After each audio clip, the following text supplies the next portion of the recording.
जय श्री कृष्ण दोस्तों, हर हर महादेव। कैसे हैं आप सब? स्वस्थ और सुरक्षित होंगे। दोस्तों, भगवान शिव को सृष्टि का आधार माना जाता है। ऐसा कहा जाता है कि दुनिया में उनकी मर्जी के बिना एक पत्ता भी अपनी जगह से नहीं हिल सकता, और अगर किसी के जीवन में कोई परेशानी हो तो उनके निवारण के लिए ऐसे व्यक्ति को भगवान शिव की खास पूजन करनी चाहिए। कुछ उपाय ऐसे हैं जो यदि कर लिए जाए तो सारी समस्याओं का अंत हो सकता है। महर्षि वेदव्यास द्वारा रचित शिव महापुराण में ये सब उपाय दिए गए हैं। शिव महापुराण में भगवान शिव के अवतारों को, उनकी महिमा के बारे में, शिव भक्ति के बारे में और उनके संपूर्ण जीवन चरित्र के बारे में बहुत ही विस्तार से बताया गया है। बहुत ही सुंदर।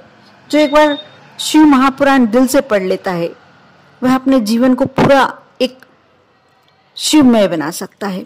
शिव पुराण में ऐसा लिखा गया है कि भगवान शिव जी की पूजन करने वाले व्यक्ति को कभी भी जीवन में कोई कमी नहीं हो सकती या कोई परेशानी नहीं आती।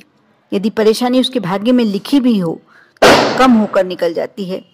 ऐसे में यदि भक्त महादेव की उपासना करते हैं तो महादेव हमेशा ऐसे भक्तों के लिए उपलब्ध होते हैं।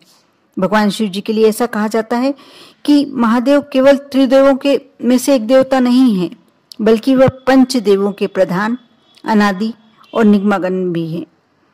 इसके अलावा शिव महापुराण में भगवान शिव को प्रसन्न करने और समस्याओं से मुक्ति पाने के लिए बहुत सारे उपायों का वर्णन है, और अचूक उपाय इतने अचूक हैं कि आप इन उपायों को कर लेते हैं तो इसका प्रतिफल आपको तुरंत ही देखने को मिलता है।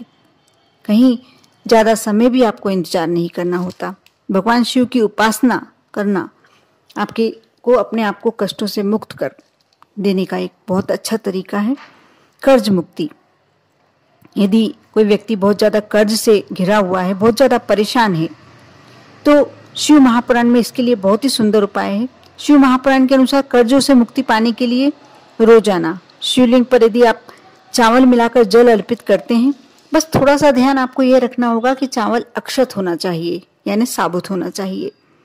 आप साबुत चावल मिला लें जल में, चाहे एक दाना यदि चावल का मिलाकर जल अर्पित करते हैं और भगवान शिव जी को सोमवार के दिन समर्पित करते हैं। यदि जो व्यक्ति प्रतिदिन भगवान के मंदिर जाता है और जल समर्पित करता है तो वह तो प्रतिदिन ही करे, तो इतने जल्दी उनको इतने सारे कष्टों से मुक्ति मिलती है और आर्थिक समस्या तो एकदम से दूर हो जाती है।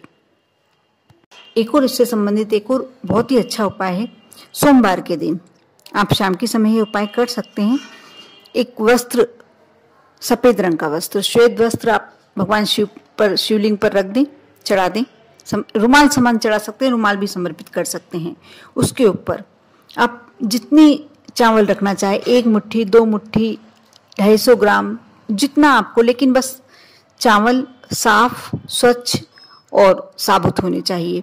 आप चावल ले आने से पहले थोड़ा सा घर में देख लें, और पूजन के चावल भी अलग मिलते हैं। यदि आप किराने की दुकान पर बोलेंगे तो आपको पूजन के चावल जो अक्षत होते हैं वह दे देंगे। उसको आप लाकर घर में एक बार देख लें, साफ कर लें, और उसके बाद जाकर भोलेनाथ पर, शिवलिंग पर आप शाम की समय जाकर वस्त्र चढ़ाएं, उसके ऊपर चावल रखें।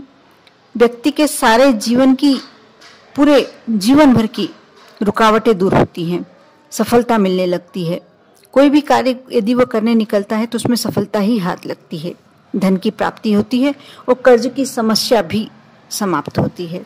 यानी एक छोटा सा उपाय, लेकिन मन में आस्था होना जरूरी है, विश्वास होना जरूरी है। इसी प्रकार जीवन में बहुत सारी परेशानियां होती हैं। यदि आपके भी जीवन में कोई ऐसी परेशानी जिससे आप मुक्ति पाना तो चाहते हैं लेकिन मुक्ति नहीं मिल पा रही, तो आप काले तिल मिलाकर जल में समर्पित करें।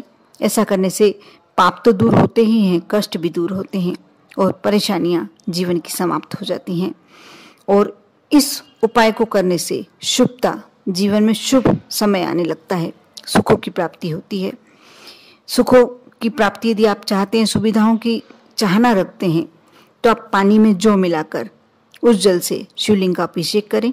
इस उपाय को करने से भी धन संबंधी समस्याएं दूर होती हैं और आपके पाप पुण्य में बदल जाते हैं। इंसान से गलती तो होती ही होती है, कोई भी इंसान ऐसा नहीं है जो पाप मुक्त है। हम अनजाने में ही गलतियां कर बैठते हैं, पाप कर बैठते हैं। तो यदि हम जो मिलाकर भोलेनाथ को समर्पित करते हैं जल, तो उससे हमारे पापों से मुक्ति मिलती है और हमारे पितर प्रसन्न होते हैं, हमें पितरों का आशीर्वाद प्राप्त होता है।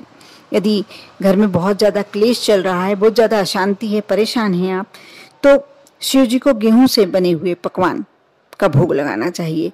ऐसा करने से जिसके कुल में वृद्धि नहीं हो रही है, तो उसके कुल में वृद्धि भी होती है और परिवार के सदस्यों के बीच में आपसी प्रेम बना रहता है। यदि घर में रोग वाली समस्या है कि किसी को शारीरिक समस्याएं शुरू हो गई हैं, या कोई ऐसा जो असंभव ठीक होने के लिए असंभव बीमारी हो गई है, कुछ असाध्य रोग हो गया है, तो आप जल में थोड़ा सा देसी घी मिलाकर उस शिवलिंग पर समर्पित करें। यदि गाय का घी मिल जाता तो बहुत ही श्रेष्ठ, यदि नहीं मिल पाता है तो भी कोई समस्या नहीं। जो घी आपको सरलता से मिल जाए उसे मिलाकर आप शिवलिंग पर समर्पित करें।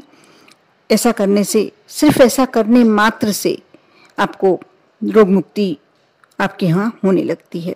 यदि नहीं तो आप शहद मिलाकर भी समर्पित कर सकते हैं। इससे भी रोग संबंधी समस्याएं दूर होती है।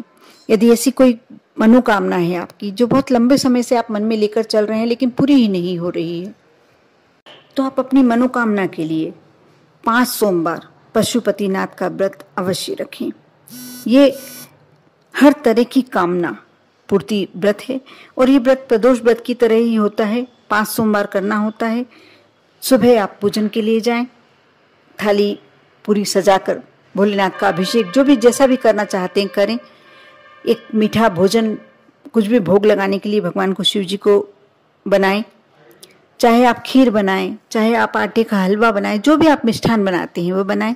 शाम के समय फिर से मंदिर जाएं, 6 दीपक लेके जाएं। 5 दीपक आप प्रज्वलित करके भोलेनाथ के मंदिर में रखे आए। 1 दीपक आपको वापस लेकर आना है और जो आपने मीठा भोग बनाया है वह लेकर जाएं। उसके 3 हिस्से करने हैं। 2 हिस्से आपको मंदिर में, शिवालय में रखना है और 1 हिस्सा आप घर लेकर आए।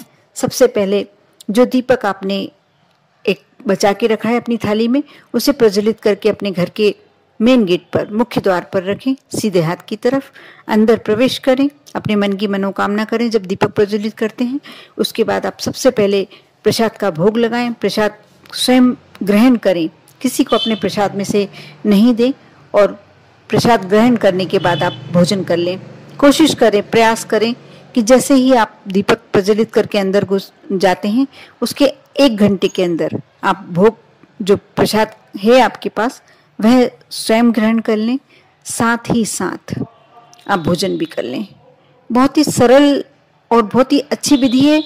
जो लोगों ने एक बार कर लिया, उनकी मनोकामनाएं पूर्ण हो गई हैं, वह उनका मन हटता ही नहीं है। वैसे कहा जाता है जब आप एक बार पशुपतिनाथ का व्रत पूरी तरीके से 5 सोमवार कर लेते हैं, उसके बाद दूसरी मनोकामना के लिए आपको बीच में 1 सोमवार छोड़ना चाहिए। लेकिन मैंने कई लोगों से सुना है, कई महिलाओं से सुना है कि हमारा मन करता है कि हम तो लगातार करते चलें, हम इस व्रत को छोड़े ही ना। लेकिन छोड़ना चाहिए। 1 सोमवार बीच में आप छोड़ दें, फिर से नया सिरे से आपको शुरू करना है तो 1 सोमवार को बीच में नहीं करें, फिर दूसरे सोमवार से शुरू करें।